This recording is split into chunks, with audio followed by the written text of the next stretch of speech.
Have you ever wondered just how much you'd have to be enjoying domestic bliss in Montecito to fly to rainy London and spend 2 days rehashing the intimate details of a romance from 20 years ago?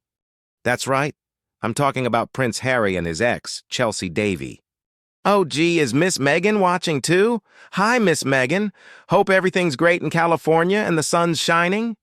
Butters, she doesn't have time for sunshine right now. She's in there frantically stirring her strawberry jam and panic Googling, how do I make him forget his ex? Dance harder, Meghan. Harry just got to the part about that night in Argentina. Hey, everyone.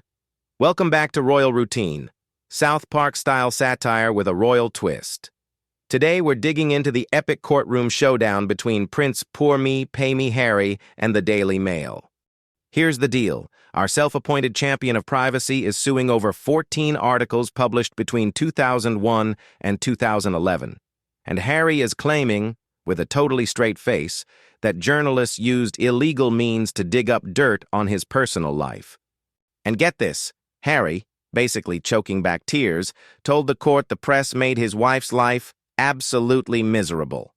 Except there's one tiny problem. He didn't even meet Meghan until 2016.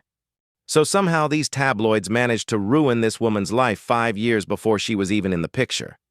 Turns out the Daily Mail isn't just breaking the law. They're time travelers. They were also reading my mind from a distance, with satellites and my toaster. But here's the kicker.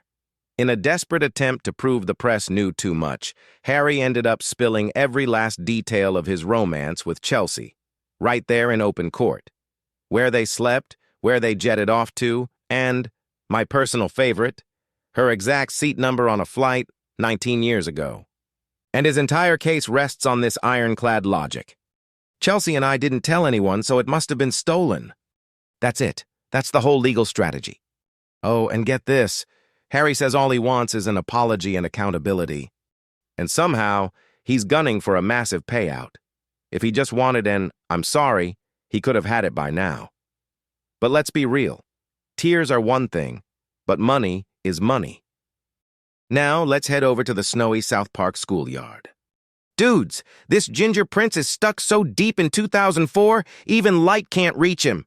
He remembers every comma in those old tabloid stories. I bet he's got Chelsy Davy clippings stashed under his bed and reads them before bed. Aw, gee, that's kind of sweet. Maybe he's just a noble knight keeping his first love alive in his little heart. Shut up, Butters. That's not loyalty. That's a public slap in the face to Meghan Markle. The dude's blowing millions on lawyers just to officially declare, Meghan, babe, my life was 100 times better before you. And the best part? He's dead serious about claiming the journalists ruined his relationship with Chelsy. Wait, he dumped her back then. He's the one spilling everything now, but somehow the newspapers are to blame? Oh my God, they killed logic. All right, back to the cold, hard truth. Harry's in court complaining the press commercialized his life, turned his personal story into something they could sell. But here's the paradox. This is the same guy who, along with Meghan, signed a 9-figure Netflix deal. The Oprah interview, the documentary, the memoir Spare. Does any of that sound like someone who wants to be left alone? Harry didn't stop selling his story. He's just trying to fire the middlemen, also known as the journalists, and put himself in charge of sales. He just wants to be the only one standing at the cash register. This isn't a fight for the truth, dudes. It's a fight for market share. Meanwhile, Chelsy hasn't given a single interview in 20 years. Not one. No reality shows, no selling secrets, no turning her personal life into a docuseries. And why isn't Chelsy part of this courtroom circus?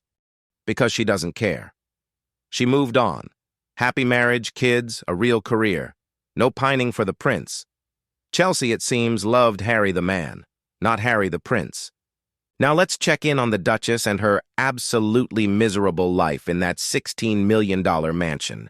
If the rumors are true, Meghan is beyond furious. And honestly, can you blame her? Her husband's in London, out there for a second day, waxing poetic about the love of his life, while she's back home, posting embarrassing dance videos and trying to convince the world, yet again, how unbelievably happy they are. And let's be real, The jealousy in Montecito didn't start yesterday. Dudes, this guy literally invited his ex to his own wedding. Meghan was totally against it, but he put his foot down. She swallowed it back then. But now? Dude, it's a Category 5 hurricane in Montecito. Kenny, watch your mouth. There are children here. Although, you're probably right. That is probably exactly what she's screaming right now. And while Chelsy is happily living her life with a successful husband, Harry looks, well, let's just say, lost. Compare his photos from 5 years ago to the ones from today. It's like two different people. Designer suit, but an empty look in his eyes. And that whole hair situation?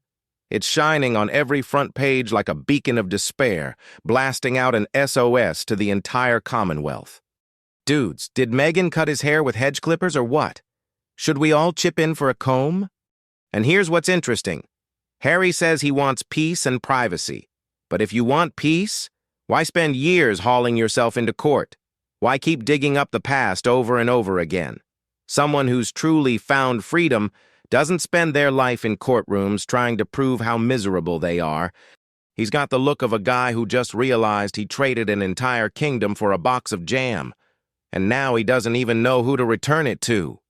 Happy people don't look like that, and they don't run to court. Oh man, that's just so sad. Sad? Butters, it's a choice. He burned every bridge he had, then sold the footage of the fire to Netflix. This isn't a tragedy, it's a business model. Even the judge is clearly over it at this point. When the prince started making excuses instead of answering questions, the judge cut him off. Just answer the questions. Arguing is your lawyer's job, not yours. And here's another masterpiece of logic. Harry says the press invaded his privacy for years. But in court, it came out that one of the journalists he's suing actually partied with him because he personally invited her. He invited her, and now he's suing her? How does that make any sense? Instead of evidence, Harry just keeps telling the court how much he's hurting. Finally, the judge had enough and shut it down. What you feel is not a fact. And honestly, that's the lesson here. A courtroom isn't a Montecito mansion, and the judge isn't Meghan. I'm in pain, just doesn't fly here. Chelsy's probably watching this thinking, thank God I dodged that bullet. Exactly, Kenny. One chose a normal life, the other chose non-stop attention-seeking dancing and public tantrums. Take a wild guess who's actually happy. That's all for today, folks. If you think Harry should trade his legal team for a decent barber, hit that like button and subscribe to Royal Routine. See you in the next episode.